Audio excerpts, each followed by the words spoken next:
Hello, everybody, and welcome back to Create Your Best Chapter with Confidence. And on this podcast, I talk with amazing women who are doing really incredible things in the world, whether they're an entrepreneur or they're sharing their journey of divorce or job loss or other major life changes. I think it's really important to have conversations with women that are really genuine and authentic about some of the challenges that we face around how we dig into getting our confidence on a daily basis and just having a real conversation with women, because sometimes we look at social media and I don't know about you, but I compare myself and I think everyone else is doing such a great job and everyone else is looking so good. And I start going down that comparison highway, if you will. And so I think it's just really important to, like I said, have these conversations where we share everything. And today I have a really special guest. Her name is Mallory Underwood. She's going to talk a little bit about what she does and her journey. I met Mallory through a mutual friend of ours. She came to one of my retreats last year, and we've just really connected and clicked and really connected as solopreneurs, as entrepreneurs, as women. And I'm just really excited to have you on the podcast, Mallory. Thank you for having me. It's been such a pleasure to have you kind of added to my support network. And I love how you said we're having authentic conversations, the ups and the downs, because you and I do that really well. We're not to share the hard times too. And I think that it makes it real for people. Yeah, and absolutely. less lonely, right? So thank you for having me. I'm thrilled. No, you're welcome. And you mentioned something really important, Mallory, which is that support network, right? And I think especially as women, we need a community of people around us, and maybe several communities of people around us. So, we're both solopreneurs, so we need to have the community of solopreneurs around us. As women, as moms, we need to have that type of community around us. Maybe tell me your philosophy a little bit around community. I mean, you're pretty new to Calgary, you're new to Canada, and you've had to create a support network. So tell me about the importance of that for you. Yeah. So it's highly important for me. So community, I had identified connection, rather, the word connection is one of my core values as a person. It's part of my business too.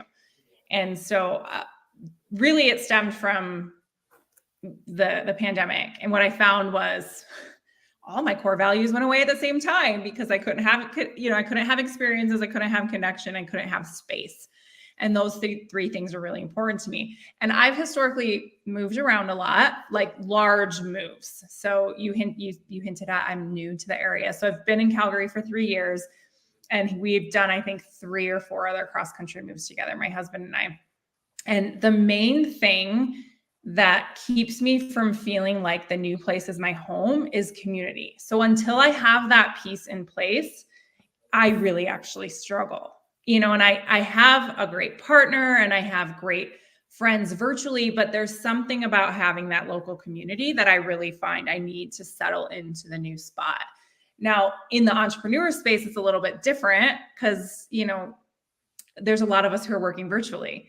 And I have found some amazing relationships online as well. And so I think that's where you said there's different types of communities. So I kind of have this virtual one. I'm building the local one here. And I think I think what's really important, and it's hard when you're first starting out, is to find somebody who can be a support person to you who's also in the same space. Because I can talk to my best friend or my partner or my parent, but they don't actually really get it if they're not doing the same type of work as you. And so I have found if you can fill that void and brainstorm and talk about it, and like, oh, I had this tax bill for those of you in the entrepreneur space, you don't have to explain all that other stuff, right? And so not one person can fill all those support roles for you, and you can really lean on those different people that you've kind of collectively built around yourself to kind of be your support people in different scenarios. Yeah. How do you go about doing that? Because I get that a lot from my clients. Like, I feel like a lot of my clients have said to me, you know what? I'm really looking for new community. I'm looking for new connections. There's nothing wrong with my current friend group, but I just don't resonate with them as much as I used to. Or maybe I am new to the area and I'm just looking to, get new friendships, make new connections. What are some of your tips or strategies around building those connections and creating that community for yourself? Yeah. So, I mean, there's two things. It's an investment in your time. You have to make the choice to do that if it's important to you. The second is there's that cliche of like stepping out of your comfort zone. It potentially might start out that way. So I used to, whenever I moved to a new city, so those of the listeners that are younger than us, maybe, I don't know that I would fit in the young professional category anymore, but there's different groups, right? And so I used to always join the young professionals group whenever I moved to a new space. So there might be that. When I moved here is a little different because I had kids. So there are like school functions, but I actually use meetup.com and I use the Meetup app and intentionally like went to a couple events that way and cultivated some friendships from that. And then investing in those people that you think are, I think it's really tuning in then. Like if you think there's a connection there, invest some time to have like a coffee. Like after the retreat, you and I got together and had that coffee, and we don't get to do it that often because we're both really busy and there's a million coffees to be had, but it was really important to me that we had at least that time because now we can like build on that, and we don't always have to be together, but we have that time that we have invested. And so doing that, I think, is good to kind of solidify the friendship. And I'm doing a virtual one next week too. It doesn't have to be in person. But I think tuning in to know if that person really feels like the right fit, because not everybody will, and that's okay. You can enjoy a lovely evening with them, but you don't have to invest in like building them into your support system. Yeah. And I think taking that chance, right? Like just like you said, it is stepping out of your comfort zone. I know that's a bit of a cliche, but that's totally true. And it's so funny, like how we are so intimidated. And I know that I'm speaking from my own experience too. I'll sign up for a networking event or I'll sign up for some sort of event and I get nervous. Like, what if nobody likes me? And it's so silly that at our age, we still revert back to being a little girl, right? Where we had that anxiety, or maybe we were rejected at a certain point in time in our life. And we tend to kind of go back to that time versus, I had an event last week and one of the ladies said, I was a little bit nervous. I didn't know anybody. I don't know you. I just saw your event on Instagram and I decided this was for me and I registered. And I just said to myself, well, what's the worst that can happen? Right? The worst is I show up, I don't like anybody, I can leave. Like we have the control that we can show up. We don't have to stay. And maybe you'll meet someone really incredible. And maybe there's an opportunity to have someone, over for a coffee, or to meet someone up, meet up with someone for a coffee later on. And so it's kind of like, what's the best that could happen, right? The best that could happen is, hey, you meet someone really cool, or you have a funny story to share later on if it doesn't go super well. But really my experience has been that most people are open. They're coming to this event for similar reasons, for similar purposes. And most people, knowing that most people feel nervous and awkward kind of helps me think, okay, well, I can just go up to someone else then and just say hi. Yeah. You're not alone. Yeah. Totally. Yeah. That's so funny. Tell me about your entrepreneurial journey. Like what got you into entrepreneurship and what gets you to stay? Because we've had lots of conversations about this can be really a challenging road. So yes. What gets you to stay? I think it's the same thing. What got me in and what gets me to stay. I call it freedom and flexibility, the two Fs. So I was working in a large national nonprofit, a 9-to-5, kind of stuck at my desk, had to really be there, like available. And my kids were approaching the ages of going into school. So they were like 4 and 1. And so I knew kindergarten was looming, and I was hearing that there's a lot of days off when these kids are in school. There are sick days, whereas daycare, we had a nanny for a while, then we put them in daycare. Like that is always there. It's there every day. So I was not, I call it a nibbling at my soul. I just had this nibbling. I was just feeling so unfulfilled in my job because the mission was so far removed that what we were working on, it used to fill me up. But once I stepped into more of a management role and I was kind of behind the scenes, I wasn't getting that same lift from the work. And so I think the route I took is a great option for those who are considering entrepreneurship. So I found a course online, just like, you know, how you go down rabbit holes Googling, like, what could I do? And I stumbled upon virtual assistant work. And I still think it's a great way because we have all these professional skills to take that and to serve other people, especially other entrepreneurs who are out, who've already been ahead of you. How can you take your professional skill set and utilize that to start your own business? And so that is what I did. And then very quickly got busy, which was great. And the way I did that was I leaned heavily into my current network. And that kind of snowballed to referrals. And that was how I got started. And then created an agency because I was too busy to do it all on my own, and figured that out with my past colleagues who had left to be stay-at-home moms. Again, they had the skill set, but they weren't utilizing anything, and they just wanted something for themselves, right? So it was a great time for them to step in and support. And then we rebranded. We shifted from VA work to online business management work, kind of the next level up. And then the company was 5-6 years old when I started a new brand with a partner and started podcasting and learning. And so you'll see that there's never an end point. There's always the next evolution. There's always more growth. But I originally left, to answer your question, because the freedom and the flexibility is so life-changing. And the kids are off school and I don't have to count a sick day, right? Like I can make my own schedule. And honestly, I think that's why I struggle to go back. Even when like this year's a low year for me, it would just be so hard to go back now, right? Because you own your own schedule and choices of who you're working with and who you're working for. And I think that being in this lifestyle really gives you a way to be intentional about your life. Whereas corporate has other benefits, but sometimes that's not, like, the sovereignty isn't there, right? You don't get to make a lot of the choices. And so despite the hard times, I think those are my drivers of why, because it's so valuable to me.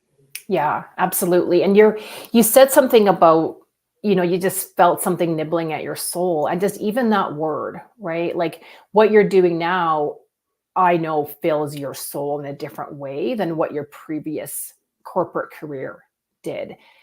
Can you explain that a little bit? Like, how do you tap into what your soul is really yearning for?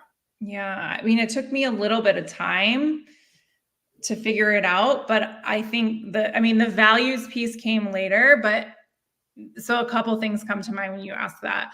I think that self-realization has to come first, right? And you can't get to any of the self-realization pieces without that personal work, and that requires space to do it. So if we're not making space around us to have the quiet so we can tune in and hear, how could we possibly know ourselves, right? And so I intentionally do things like attend your retreat, or have other practices with other coaches and other people in my support network that I do quarterly or yearly, like a yearly program at the end of the year every year to like reflect, take my lessons, and then set my vision. And so those kinds of things, they're not that hard to find. And I think they're really valuable and important. And then when you get further in and when you get to the days where it's hard, you have that to come back to, like that touch tree, that underlying point of like, okay, wait, let me just reset. And when you have that, it almost lets you, it gets rid of the shoulds, right? It gets rid of the like, I should do this, or I feel guilty I'm not doing that, because I've set, this is who I am. And this is like the root and the core of who I am. And so now when I'm supporting entrepreneurs, like, I feel like I'm helping them live their best life and an intentional life, and they're filtering that to their communities, and it has this beautiful ripple effect. And so for me, that fills me up, even on the days where I'm launching a new website for a client and it's broken and nobody can get anything.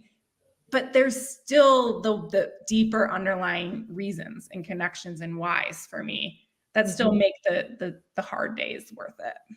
Yeah, I love that. I mean, I think it's that choice to live intentionally, and really every day you almost need to reset that intention. And I love what you say about creating time and space. I say that all the time. Like, we need to shut down the external world, right? Like, turn off the noise, the external noise, and really listen to ourselves, because that's really the only way that you can be intentional.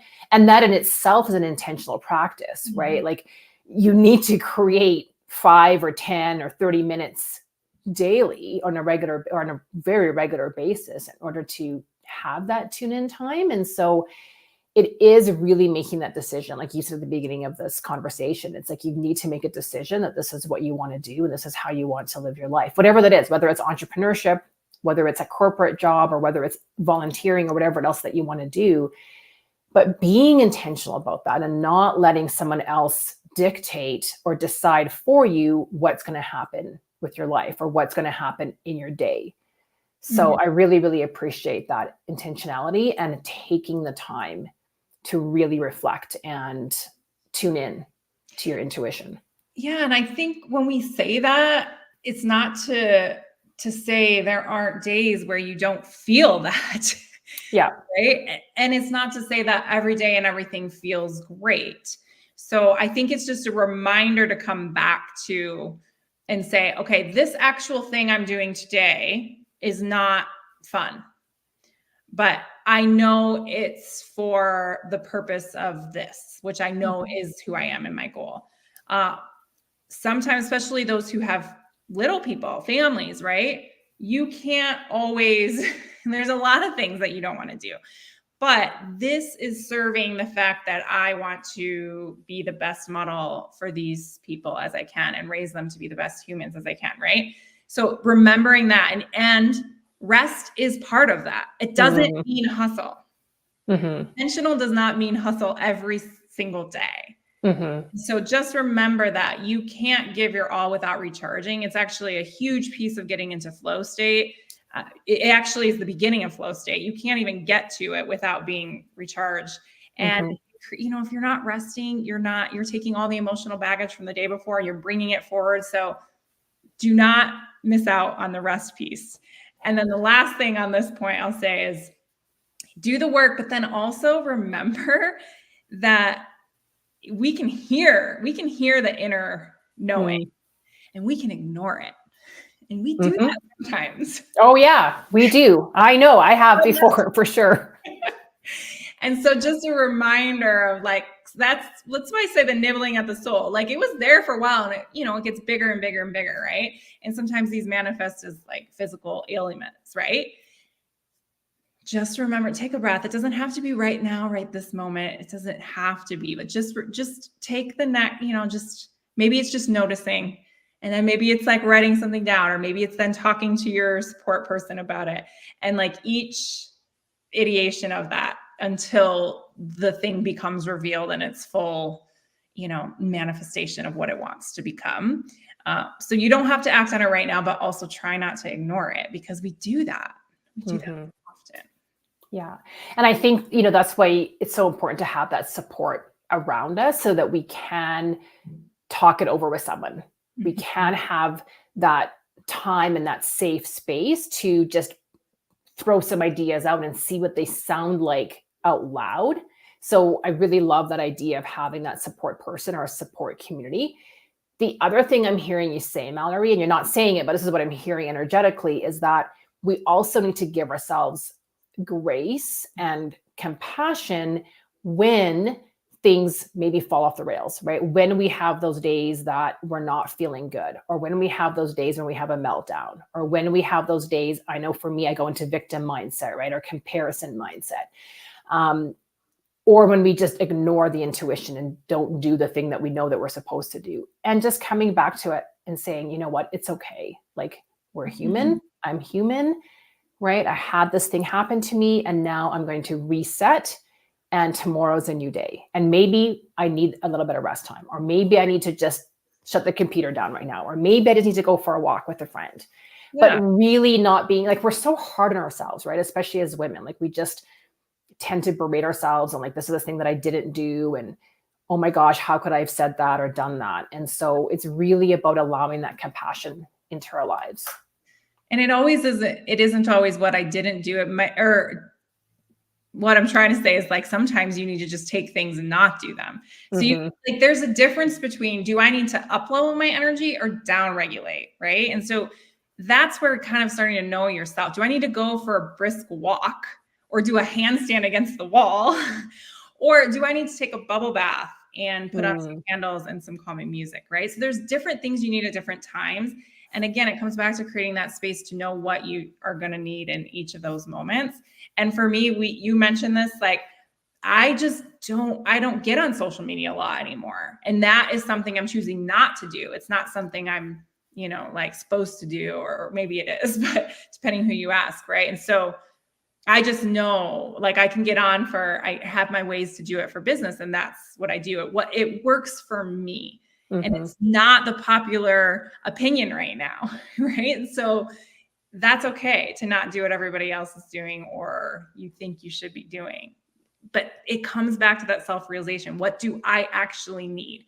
And we actually do know, but we forget. Like we don't take the time to listen, or we fall to peer pressure, whatever it is. So you do know.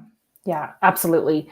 Absolutely. How do you create time and space in your day, Mallory? Like, I know you're a busy mom, you're an entrepreneur, you're running several businesses, right? You're creating community.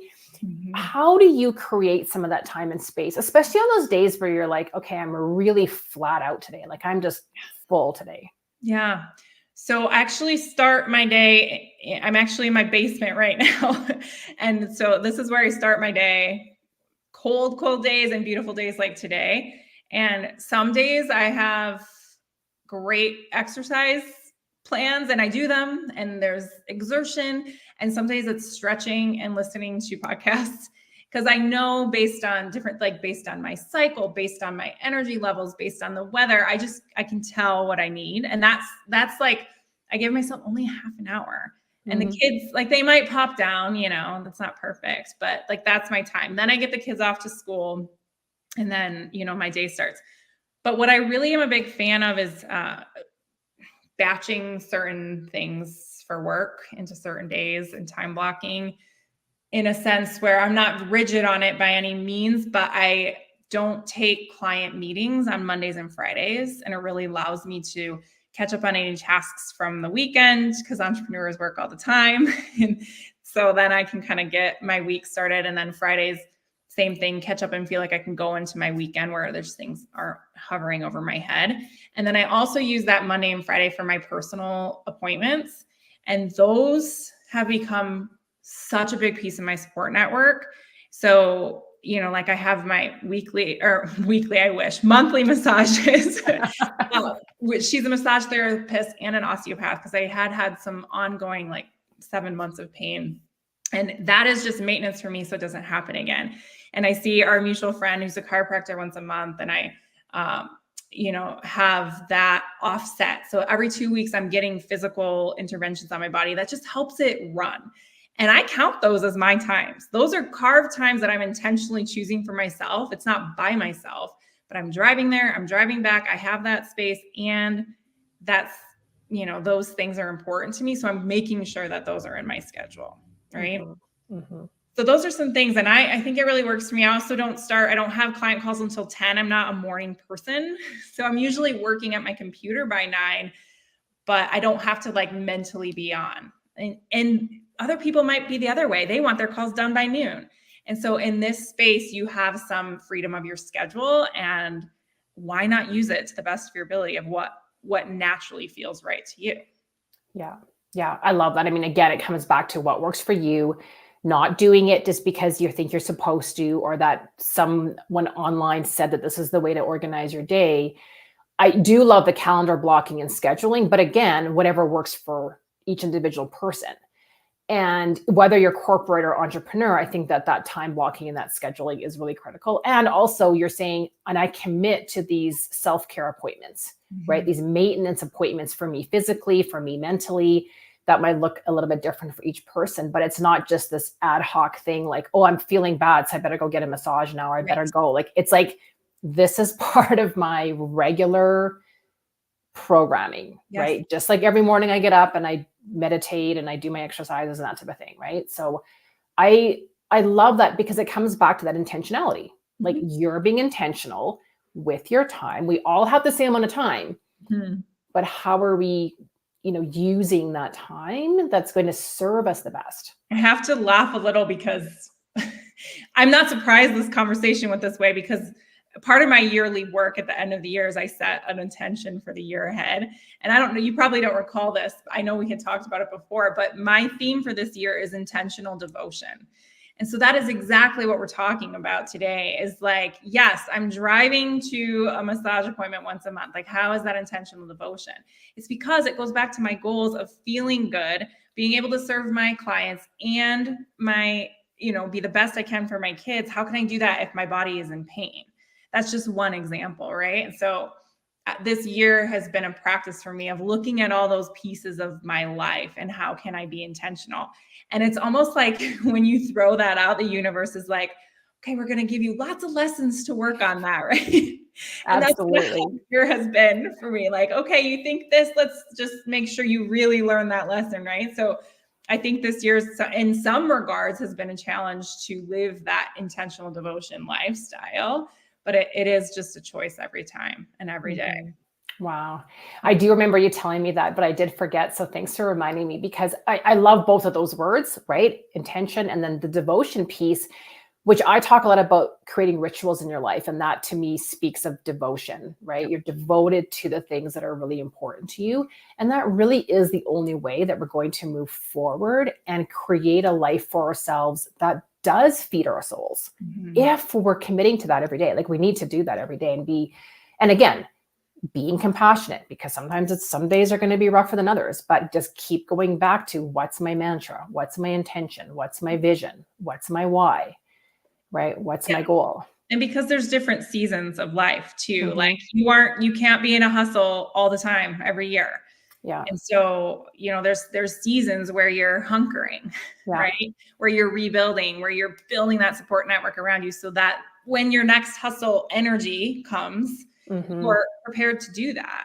And so it's Hmm. not like running up here at this high level all the time, right? Like it comes back to kind of having that rest. There's also just seasons in life of, like caretaking, whether it's Hmm. parents or kids, right? And so there's some lack of, I can't have as much space or freedom as I want in some regards, right? And so Hmm. you have to just remember that's where the compassion comes in. Well, it's not going to be like this forever. So how can I put certain things in place right now in this season that I'm in, knowing that Hmm. the season will change at some point? Yeah. Yeah. Absolutely. Absolutely. Well, such wise words, Mallory. I really appreciate it. I know we could talk about this for a really long time, and we probably will again. We'll do a part two. But how can people get in touch with you or connect with you? Probably LinkedIn is the best way right now because I said I'm minimal on social media, but that one I do check. So Mallory Underwood on LinkedIn. Yeah, so connect with Mallory. She's looking to build her community, and connection is really important to her. And so just reach out, say hi. I think that that's really, really important. Thank you for all of your wisdom, your advice, your tips, and just for being you, Mallory, and making such a positive impact on entrepreneurs in the world and sharing some of your struggles and challenges, but also sharing the good times and your whys. So I really, really appreciate you. Well, thank you. And thanks for the opportunity to be here and talk. This is one of my favorite things to do and talk about. And thank you, as I said, for being a newer person in my support network. I'm so glad to have you in my corner. Yeah, absolutely. And for everyone listening, a reminder that I have a free online masterclass coming up on Friday, July the 5th. It's called Reset Your Year. It's kind of like what Mallory and I were talking about, is we're going to acknowledge what's going on in the last 6 months and just really honor that. And then also reset our intentions and our goals and our visions for the rest of the year, because we still have 6 months left. So there's still lots of time to really reset. And so I encourage you to hop onto my website, createyourbestchapter.com, and register for that coming up on July the 5th. And with that, I'll sign off and we'll see you next time. Bye for now.